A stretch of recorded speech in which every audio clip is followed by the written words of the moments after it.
네, 오늘도 우리와 함께 하시는 하나님의 은혜가 충만하시기 바라겠습니다. 오늘 말씀은 빌립보서 4장 14절에서 18절 말씀입니다. 그러나 너희가 내 괴로움에 함께 참여하였으니 잘하였도다. 빌립보 사람들아, 너희도 알거니와 복음의 시초에 내가 마게도냐를 떠날 때에 주고받는 내 일에 참여한 교회가 너희 외에 아무도 없었느니라. 데살로니가에 있을 때에도 너희가 한 번뿐 아니라 두 번이나 나의 쓸 것을 보내었도다. 내가 선물을 구함이 아니요 오직 너희에게 유익하도록 풍성한 열매를 구함이라. 내게는 모든 것이 있고 또 풍부한지라. 에바브로디도 편에 너희가 준 것을 받음으로 내가 풍족하니 이는 받으실 만한 향기로운 제물이요 하나님을 기쁘시게 한 것이라. 아멘. 네, 오늘 말씀은 바울의 감사 인사말이 연속되는 부분입니다. 빌립보 교인들이 보낸 선교 헌금에 대해서 바울은 감사 인사를 하고 있는 것입니다. 그런데 그냥 감사합니다 이렇게 하지 않고 감사하다는 표현을 보다 깊은 의미로 전달하고 있는데요. 이 선교 헌금에 대해서 감사하는 표현을 그 선교 헌금에 담긴 영적 의미, 영적인 의미가 아주 깊다. 그것을 지금 이제 말하고 있습니다. 그냥 고맙다는 말보다 훨씬 더 깊은 감사의 표현이라고 할 수 있습니다. 예를 들어서 제가 신학교에 합격을 했는데 그때 입학금이 이제 없었습니다. 그런데 갑자기 누군가가 그 입학금을 가지고 와서 저에게 주신 적이 있습니다. 여러분, 그 신학교 입학금은 그렇게 큰 돈은 아니었습니다만 그 물질은 저에게 있어서 평생 잊을 수 없는 의미가 되는 그런 돈이 되는 것이죠. 그런 액수가 되는 것이죠. 이런 것처럼 지금 바울에게 전해진 이 선교 헌금은 액수가 그렇게 크지는 않습니다만 바울에게 있어서는 평생 잊지 못할 영적인 의미를 갖고 있다. 지금 바울은 이렇게 표현하고 설명하고 있는 것입니다. 그러니까 그냥 고맙다라는 그런 표현과는 비교할 수 없는 굉장히 고마운 표현을 하고 있는데 이 선교 헌금에 담긴 영적 의미를 하나하나 설명하고 있다라는 것이죠. 자, 우리도 이 시간에 영적 의미를 찾아보면서 은혜를 나누도록 하겠습니다. 첫 번째, 선교 헌금의 영적 의미. 첫 번째는 사역자의 고난에 동참하는 의미가 있다라는 것입니다. 14절 말씀. 그러나 너희가 내 괴로움에 함께 참여하였으니 잘하였도다. 자, 선교 헌금의 영적 의미 첫 번째는 바울의 괴로움에 동참하는 의미가 있다. 지금 이렇게 설명합니다. 바울은 지금 괴로움을 받고 있죠. 무엇 때문에요? 복음을 전하는 선교 사역 때문에 엄청나게 고난을 받고 있습니다. 궁핍하고 육체적으로 힘이 들고 로마의 감옥에 갇혀 있습니다. 외롭고 병들은 상태입니다. 그런데 빌립보 교회가 선교 헌금을 보낸 것은 이 바울의 괴로움에 동참한다라는 의미가 있다라는 겁니다.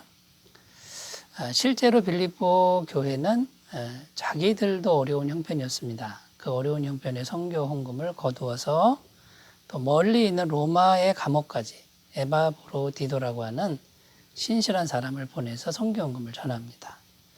이게 결코 쉬운 일이 아니라는 거죠. 굉장히 힘든 일이고 목숨을 걸어야 되는 그런 일을 지금 빌립보 교회는 이제 하고 있는 겁니다. 그 자체로도 괴로운 일입니다. 그러나 지금 바울을 돕고 있기 때문에 바울의 고난에 동참하는 의미가 있다라는 겁니다. 자, 바울과 함께 하신 하나님이 지금 바울의 고난을 알고 계시죠. 자, 그렇다면 빌립보 교회가 바울의 고난에 동참하고 있기 때문에 바울과 함께 하신 하나님이 빌립보 교인들과도 함께 한다라는 그런 영적인 의미가 담겨 있고요. 또 깊은 의미는 뭐냐면 바울이 장차 죽어서 하늘나라 가면 하늘나라에서 받을 상이 많다라고 바울은 누누이 증거한 적이 있죠.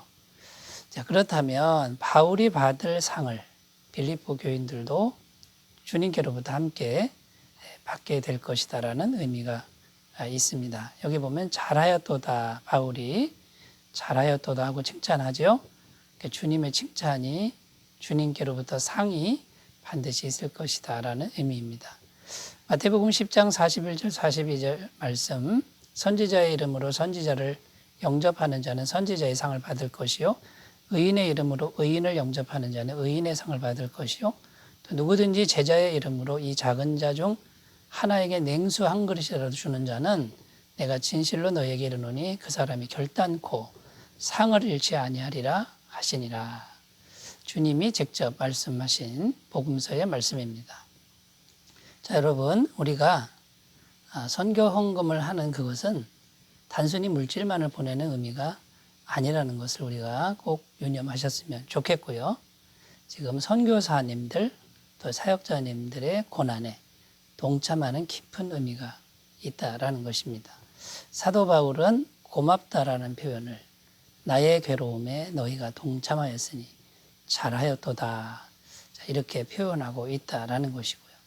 네, 우리가 순종하고 실천하면 주님께서 우리에게 동일한 말씀을 주시리라고 믿습니다. 자, 두 번째입니다. 선교 헌금에 담긴 영적 의미 두 번째는 선교 헌금을 하는 사람에게 하나님은 영적 열매로 갚아주신다, 이런 의미가 있습니다. 17절입니다. 내가 선물을 구함이 아니요 오직 너희에게 유익하도록 풍성한 열매를 구함이라.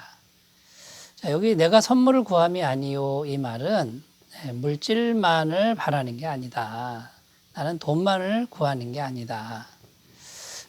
지금 물질을 보냈기 때문에 내가 이런 말을 하는 게 아니고, 너희가 선교헌금을 통해서 물질을 보냈지만 하나님은 너희에게 유익하도록 풍성한 열매를 더하실 것이다.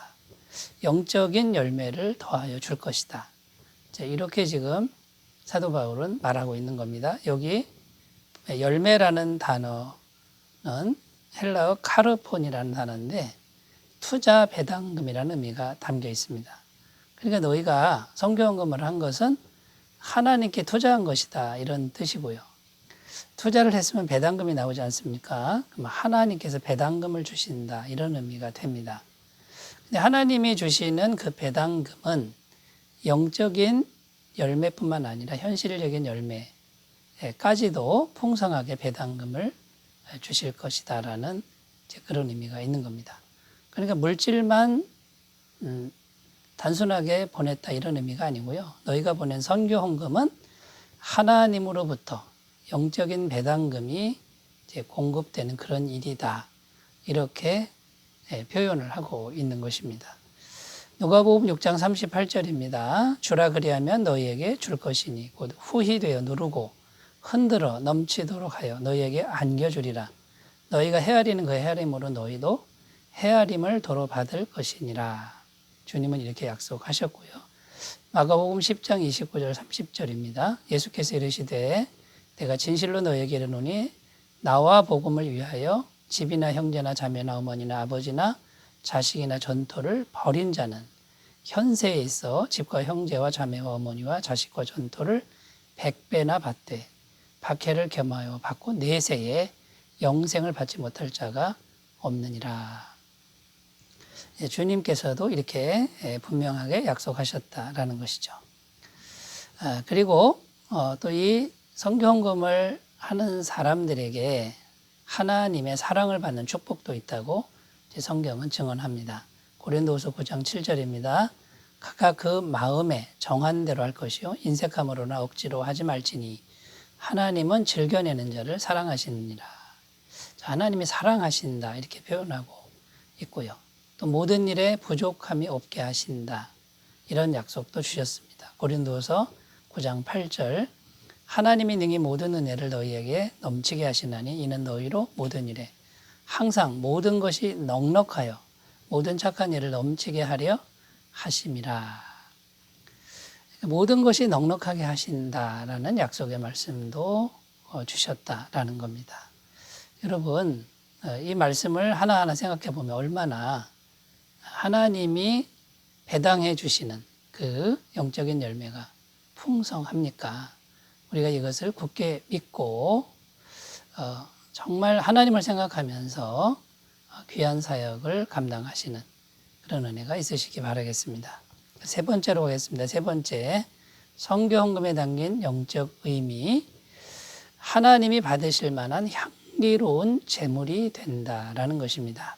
18절입니다. 내게는 모든 것이 있고 또 풍부한지라 에바브로 디도편에 너희가 준 것을 받음으로 내가 풍족하니 이는 받으실 만한 향기로운 제물이요 하나님을 기쁘시게 한 것이라. 지금 사도 바울은 빌립보 교회의 선교 헌금에 대해서 이제 고마운 마음이죠. 그런데 그 선교 헌금은 하나님이 받으실 만한 향기로운 제물이다. 이렇게 표현하고 있습니다. 인간인 바울에게 선교 헌금을 보냈지만 그건 하나님께 드린 제물과도 같다. 이런 의미입니다. 하나님께 드린 향기로운 제물이다. 하나님이 받으실 만한 그런 귀한 것이다. 이렇게 표현하고 있는 겁니다. 그러니까 빌립보 교인들이 얼마나 마음이 흐뭇했겠습니까? 여기 보면 여러분 제물이라는 표현이 나오는데 이 제물이라는 표현을 할 때 구약 성경에 아벨의 제물을 생각할 수 있습니다. 가인과 아벨 이렇게 나오는데 아벨이 제물을 드릴 때 자기의 양의 첫 새끼를 드리죠.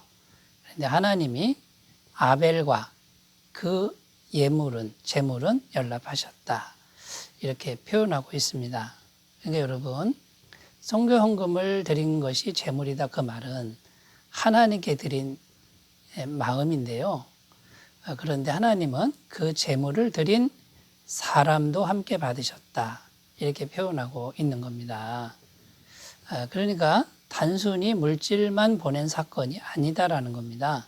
그 물질을 보낸 사람들까지도 하나님이 받으시는 이제 그런 의미가 담겨 있다라고 지금 말을 하고 있는 것이죠. 여러분, 그러므로 사도 바울이 지금 이 선교 헌금에 담긴 영적 의미를 아주 깊게 또 아주 심오하게 묘사하고 있는데 단순히 사도 바울에게 물질을 전한 그 의미 이상이라는 거죠. 훨씬 그 이상의 의미가 있다라는 것입니다. 여러분, 우리가 힘든 중에도 사역자들을 돕고 선교를 돕는 일은 이렇게 귀한 영적 의미가 있다는 것을 기억하시고 우리 모두 작은 것이라도 동참하는 귀한 은혜가 있으시기 바라겠습니다. 기도드립니다. 하나님 아버지, 사도 바울은 빌립보 교인들이 보낸 선교 헌금에 대해서 아주 깊은 감사를 표현하고 있습니다. 이것이 하나님의 마음인 줄로 믿습니다. 우리도 빌립보 성도들처럼 작은 것이라도 순종할 수 있는 길로 인도해 주옵소서. 예수님의 이름으로 기도드립니다. 아멘. 오늘도 평안하시기 바라겠습니다. 감사합니다.